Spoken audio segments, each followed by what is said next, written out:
ரொம்ப கேவலமா இருக்கு தம்பி. எங்களால ஒத்துக்க முடியல. ஒரு தலைவர் தன்னை தானே அடித்துக் கொள்றத ஒத்துக்க முடியல. ஏன்னா இதுவரைக்கும் இருக்கிற லீடர்ஸ் எல்லாம் அதிகாரத்துல ஒரு கட்டுப்பாடு விதைக்கிற ஒரு லீடரா இருந்தாங்க. இன்னும் வரைக்கும் உணர்வு பூர்வமான லீடர் இல்ல.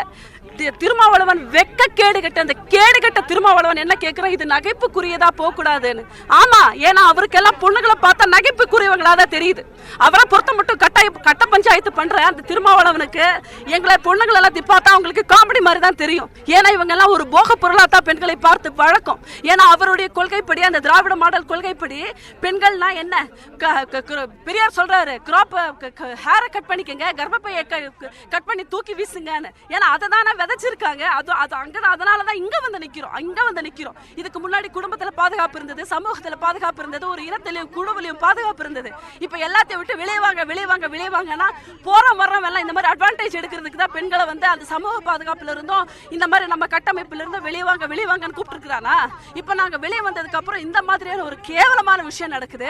அதுக்காக எங்க தலைவர் தன்னை தானே வருத்திக்கிறாரு. அவர்கிட்ட ஆட்சி அதிகாரம் இல்ல.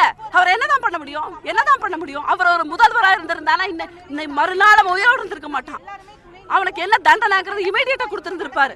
அவர்கிட்ட இப்ப ஆட்சி அதிகாரம் இல்ல. அவர் என்னதான் பண்ண முடியும்? எவ்வளவுதான் போராட முடியும்? அதனாலதான் தன்னை தானே வருத்திக்கிறாரு.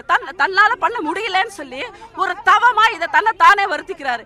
இது வந்து திருமாவளவனுக்கு காமெடியா போகுதா? இது அவருக்கு காமெடியா தெரியுதா? எங்களுடைய பெண்கள் எல்லாத்தோட நிலைமை வந்து அவருக்கு காமெடியா? இவன் எல்லாம் ஒரு தலைவனா? இவன் எல்லாம் ஒரு இனத்திற்கு தலைவனா? இவரெல்லாம் ஒரு தலைவனா? காமெடிங்கிறாரு. என்ன நினைச்சிட்டு இருக்காரு காமெடின்னு?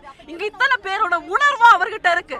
நாங்க தான் அவர் பெண்கள் அத்தனை பேருக்கும் உணர்வுபூர்வமான தலைவனா நாங்க எடுத்திருக்கிறோம். என்னுடைய தலைவரோட ஒழுக்கத்திற்கு சவால் விட முடியுமா?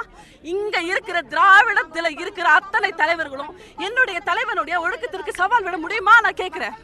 நாங்க யாரா இருந்தாலும், நாங்க எப்படிப்பட்ட பெண்களா இருந்தாலும் என்னுடைய தலைவனுக்கு பின்னாடி நாங்க நிற்போம். நாங்க நின்றே தீருவோம். செய்திகளை உடனுக்குடன் தெரிந்து கொள்ள உடனே சப்ஸ்கிரைப் பண்ணுங்க.